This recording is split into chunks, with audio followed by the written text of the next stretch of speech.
All I'm offering is the truth, nothing more. Suppose a psychologist or psychiatrist hypnotized you. In that state, your conscious reasoning mind is suspended, and your subconscious is amenable to suggestion. And then he suggested to you that you were the President of the United States. Your subconscious would accept the statement as true. Your subconscious does not reason, choose, or differentiate, as does your conscious mind. You would assume all the airs of importance and dignity that you believe to be the legitimate concomitant of that position.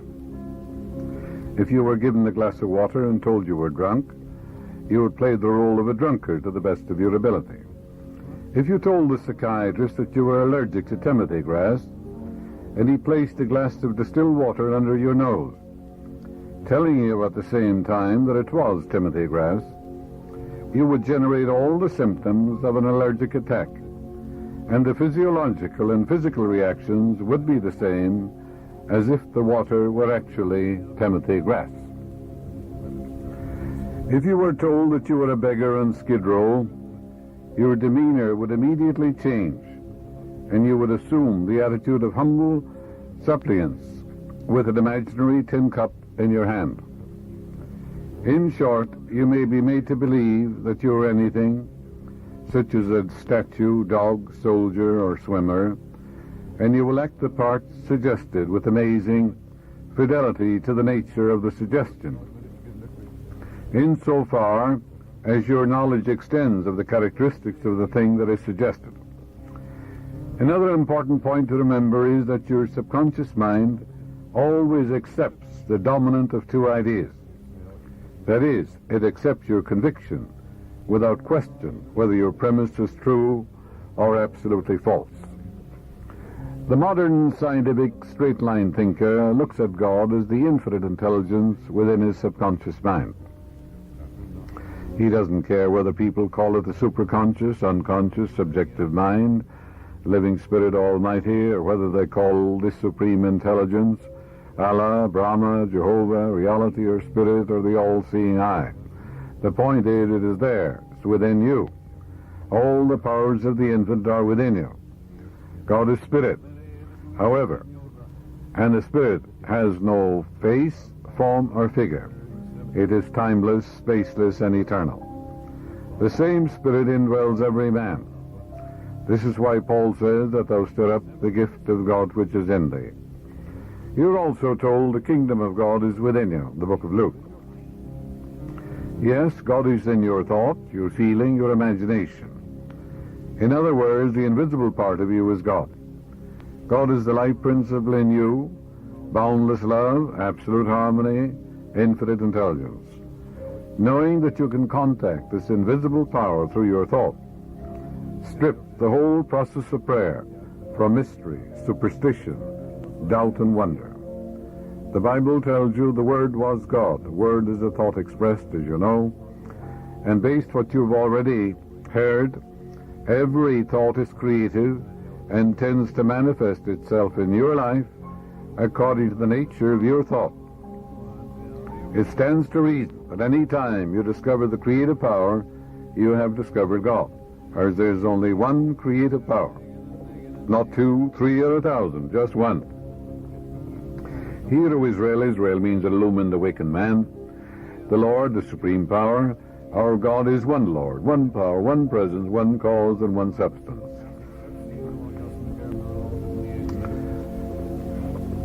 Many of us have been conditioned negatively when we were young. All of us are susceptible to suggestion when we were young, highly impressionable. For example, supposing a man is, let us say, a sourpuss, or he has a nasty temper, or he complains about it, he can sit down every night prior to sleep, and also in the morning and the afternoon, and he can affirm as follows. He can write these in his subconscious, he can reprogram his mind, he can redirect it, he can write upon it, and the nature of the subconscious is compulsive. Therefore, he'll be compelled to become genial, cordial, a man of goodwill. This is what he should say. Henceforth, I shall grow more good-humored. I shall have more joy and happiness, and inner peace of mind. Every day I am becoming more and more lovable and understanding. I am now becoming the center of cheer, cordiality, and goodwill to all those around me, infecting them with good humor. This happy, joyous, and cheerful mood is now becoming my normal, natural state of mind, and I am grateful. He can take these statements, reiterate them, repeat them, remind himself that he's writing these in his deeper mind, and whatever is impressed in the subconscious mind comes forth as form, as function, as experience and event. For out of the heart of the subconscious are the issues of life. Many people have been victims of negative suggestions or negative conditioning or programming when they were very young. In all ages, the power of suggestion has played a part in the life and thought of man, in every period of time and in each country of the earth. In many parts of the world, it is the controlling power in religion. Suggestion may be used to discipline, control ourselves. There are constructive suggestions and there are also negative ones. Suggestion can be used to take control and command over others who do not know the laws of mind. In its constructive form, it is wonderful and magnificent. In its negative aspects, it is one of the most destructive of all the response patterns of the mind, resulting in inferiority, patterns of failure, suffering, sickness, and disease. From infancy on, the majority of us have been given many negative suggestions. Negative programming would be a better word. Not knowing how to reject them or thwart them, we unconsciously accepted them. Here are some of the negative suggestions resulting in negative programming of your subconscious mind. You were told, oh, you can't do that. Maybe someone said to you, you'll never amount to anything. Now you have an inferiority complex. They said, you mustn't do that. You'll fail. You haven't got a chance. You're all wrong. It's no use. It's not what you know, but who you know. The world is going to the dogs. What's the use? Nobody cares. It's no use trying so hard. Others said to you, oh, you're too old now. Forget it. Your memory is failing. Things are getting worse and worse. Life is an endless grind. Others said to you, love is for the birds, and you just can't win. Pretty soon you'll be bankrupt. Watch out, you'll get the virus. You can't trust a soul. All these negative suggestions, if you accept them, you're programming your subconscious mind in a very negative way. You'll have a sense of inferiority, inadequacy, and a sense of fear. Unless, as an adult, you program your subconscious mind constructively, which is a reconditioning therapy. The impressions made on you in the past can cause behavior patterns that cause failure in your personal and social life. Programming is a means releasing you from the mass of negative verbal conditioning that might otherwise distort your life pattern, making the development of good habits difficult. Pick up the paper any day and you can read dozens of items that could sow the seeds of futility, fear, worry, anxiety, and impending doom. If accepted by you, these thoughts of fear could cause you to lose the will for life. Knowing that you can reject all these negative suggestions by giving your subconscious mind constructive autosuggestions, you counteract all these destructive ideas. Check regularly on the negative suggestions that people make to you. You do not have to be influenced by destructive negative suggestions. All of us have suffered from it in our childhood and in our teens. If you look back, you can easily recall how parents, friends, relatives, teachers, and associates contributed in a campaign of negative suggestions. Study the things said to you, and you will discover much of it was in the form of propaganda. The purpose of much of what was said was to control you or instill fear into you. The negative suggestions go on in every home, office, factory, and club. You will find that many of these negative suggestions are for the purpose of making you think, feel, and act as others want you to, and in ways that are to their advantage. That's negative programming of your deeper mind. Now, there is a right way to program your subconscious mind. Every morning of your life, you can sit steady, quiet, get relaxed, and affirm as follows. Divine law and order governs my life. Divine right action reigns supreme. Divine success is mine. Divine harmony is mine. Divine peace fills my soul. Divine love saturates my whole being. Divine abundance is mine. Divine love goes before me today and every day, making straight, joyous, and glorious my way. This is the way a Marine captain programmed his subconscious mind during World War II. He reiterated these truths frequently. Gradually, by repetition, faith, and expectancy, they entered into his subconscious mind. And whatever is impressed in the subconscious is compulsive. Therefore, he was compelled to lead a life of harmony and peace and of love. This is how he programmed his mind, every morning and every night. The Lord is my pilot. I shall not drift. He lighteth me across the dark waters. He steereth me in the deep channels. He keepeth my log. He guideth me by the star of holiness for his name's sake. Yea, though I sail mid the thunders and tempests of life, I shall dread no danger, for thou art with me. Thy love and thy care, they shelter me. Thou preparest a harbor before me in the homeland of eternity. Thou anointest the waves with oil. My ship rideth calmly. Surely sunlight and starlight shall favor me on the voyage I take, and I will rest in the ports of my God forever. That's by J. Rogers, a merchant marine captain, written during World War II. It's a wonderful way you can do that too, every morning before you step into your automobile. You can sit down and repeat that and reiterate it, remind yourself of these truths. What are you doing? Aren't you programming? Aren't you writing into your subconscious mind? Aren't you feeding it life-giving patterns? And as you reiterate these things and remind yourself and announce these truths and believe in them, they sink into your subconscious mind and they become compulsive, for the nature of your subconscious mind is compulsive. Last year, speaking in New Orleans, the Unity Temple there, a woman told me, she said there was a man used to come here, and he used to say quite frequently, there are a lot of hold-ups in my neighborhood.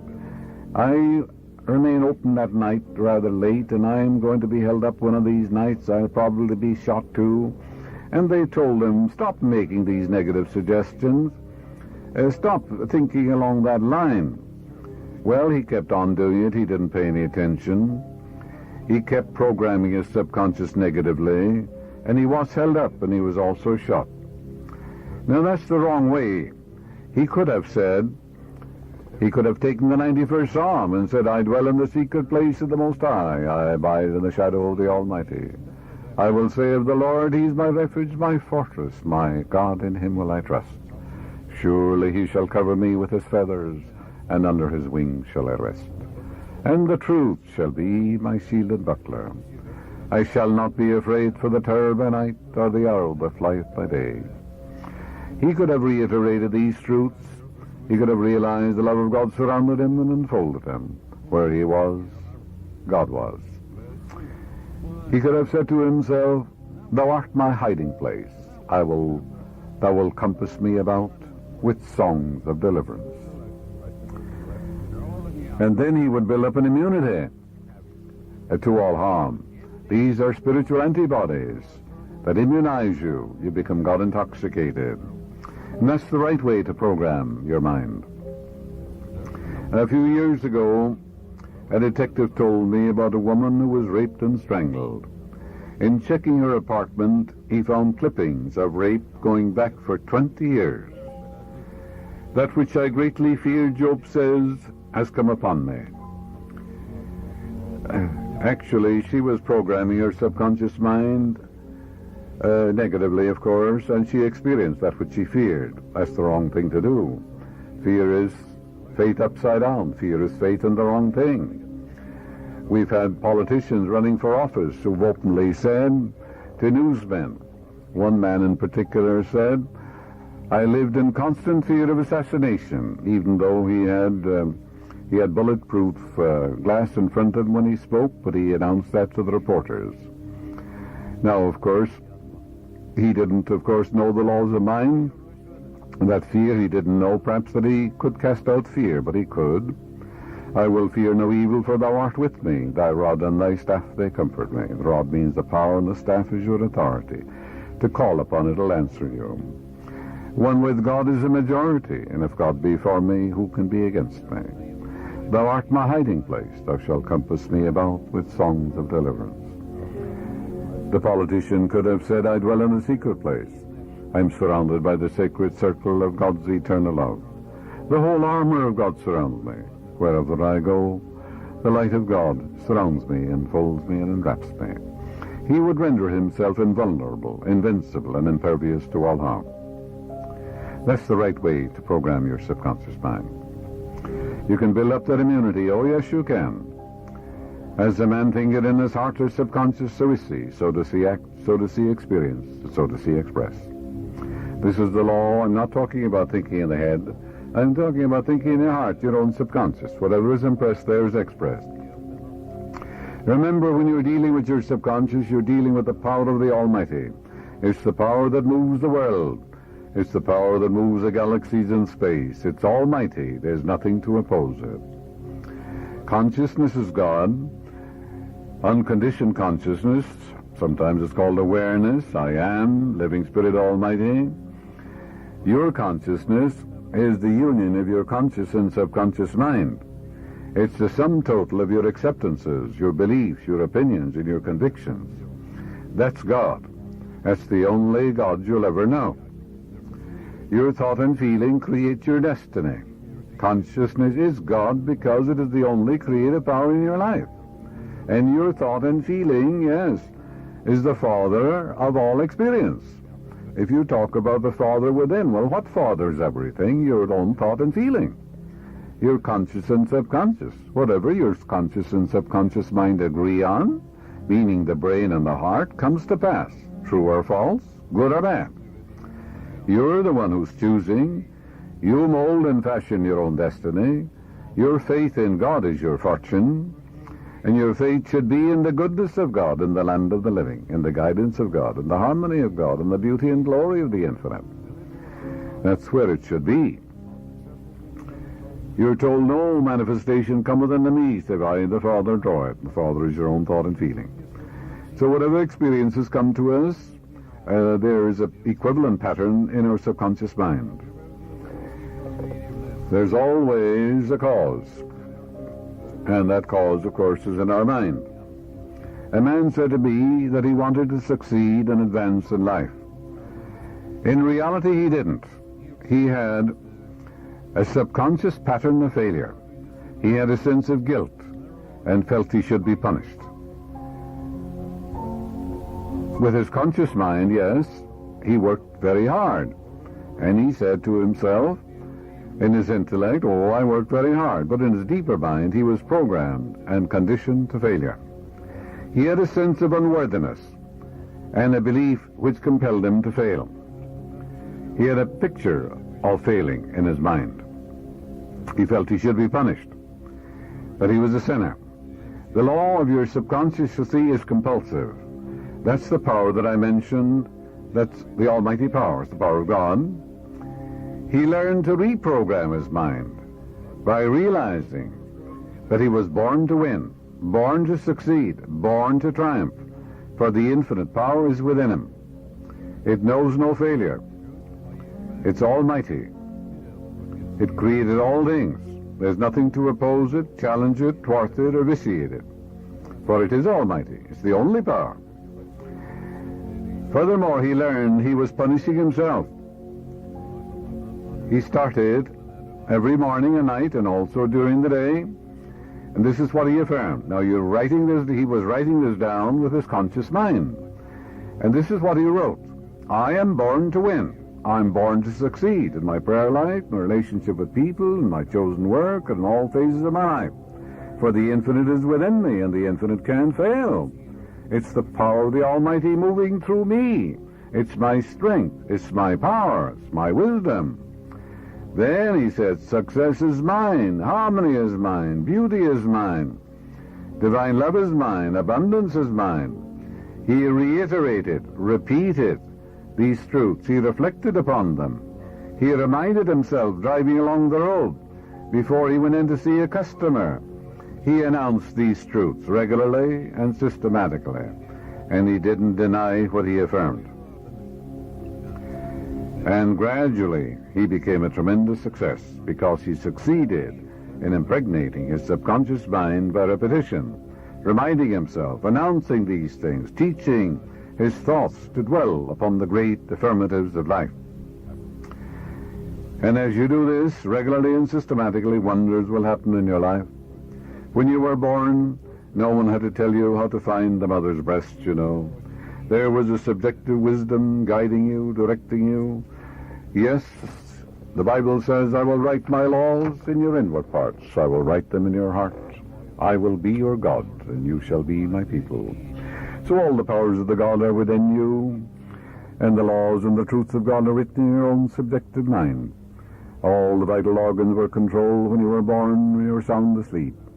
Every night of your life, that same intelligence governs all the vital organs of your body, your breathing, your inspiration, circulation of your blood, your digestion, your heartbeat, and all that.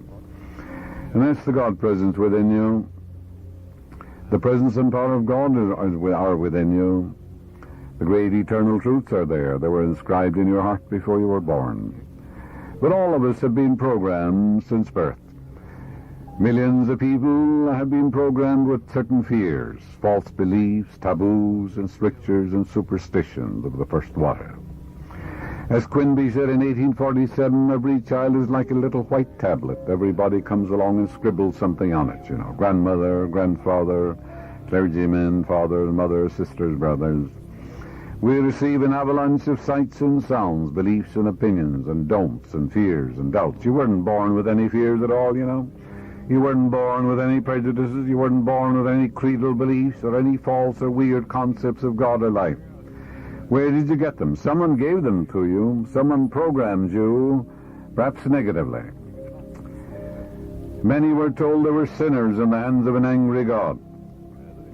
I have talked to women, beautiful, attractive, well-educated. They wear black stockings. They think it's a sin to use rouge or makeup of any kind.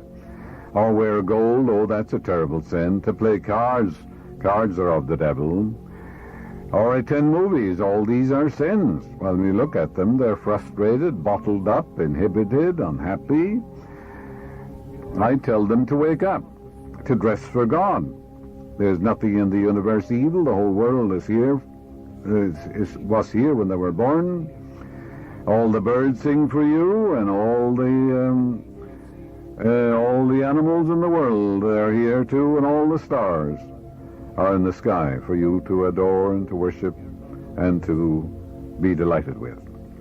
So I tell them, I said, you're here to dance, and go ahead and learn to dance, for the universe is the dance of God. And I tell them, take lessons in golf, play music, do all the things you're not doing. Play music, attend college, take lectures in public speaking, meet men, and go out and take courses in Spanish or many other things. You're here to lead a full and happy life. You're here to live in an objective world, have recreation, have fun, merriment and joy and creativity, and express yourself. You're also here to meditate and to pray, of course, too. We're living in a subjective and objective world. There's nothing evil in the universe. God pronounced everything good. Therefore, there's nothing evil in dancing or playing cards or anything of that nature, looking at a movie, constructive one, nothing evil in any of those things. Nothing good or bad, but thinking makes it so. Then I explained to them, I said, you're frustrated, you're sick, you're unhappy. And I teach them how to attract a man into their life. I said, you should be married, you should have love. Every woman wants to be loved and cosseted, appreciated. She likes to receive attention. She wants to feel needed and wanted. And if she says she doesn't, she's sick. Every woman does. And then they learn a simple law. They go out and do all these things. Do the thing you're afraid to do, and the death of fear is certain. I tell them, you've been brainwashed. You've been programmed negatively and destructively. And the will of God for you is a greater measure of joy, of happiness, of love, of peace of mind.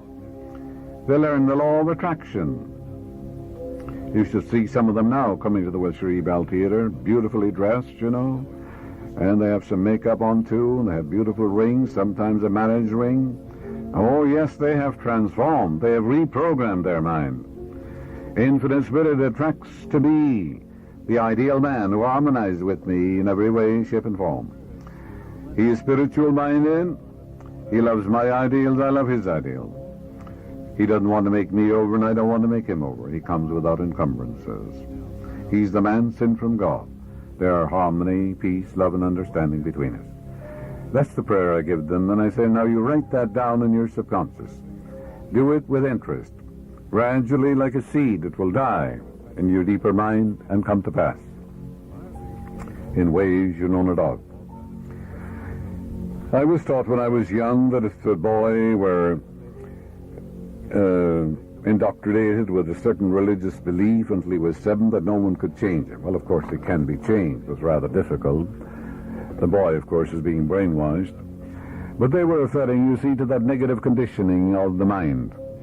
When young, we're susceptible, we're impressionable and teachable. We're amenable to suggestion. We don't have the sense to reject it, reject the negative suggestions, and we accept the many false beliefs and erroneous concepts regards God, life, and the universe. Where did you get your creed or your religious belief? You certainly weren't born with it. Is it true?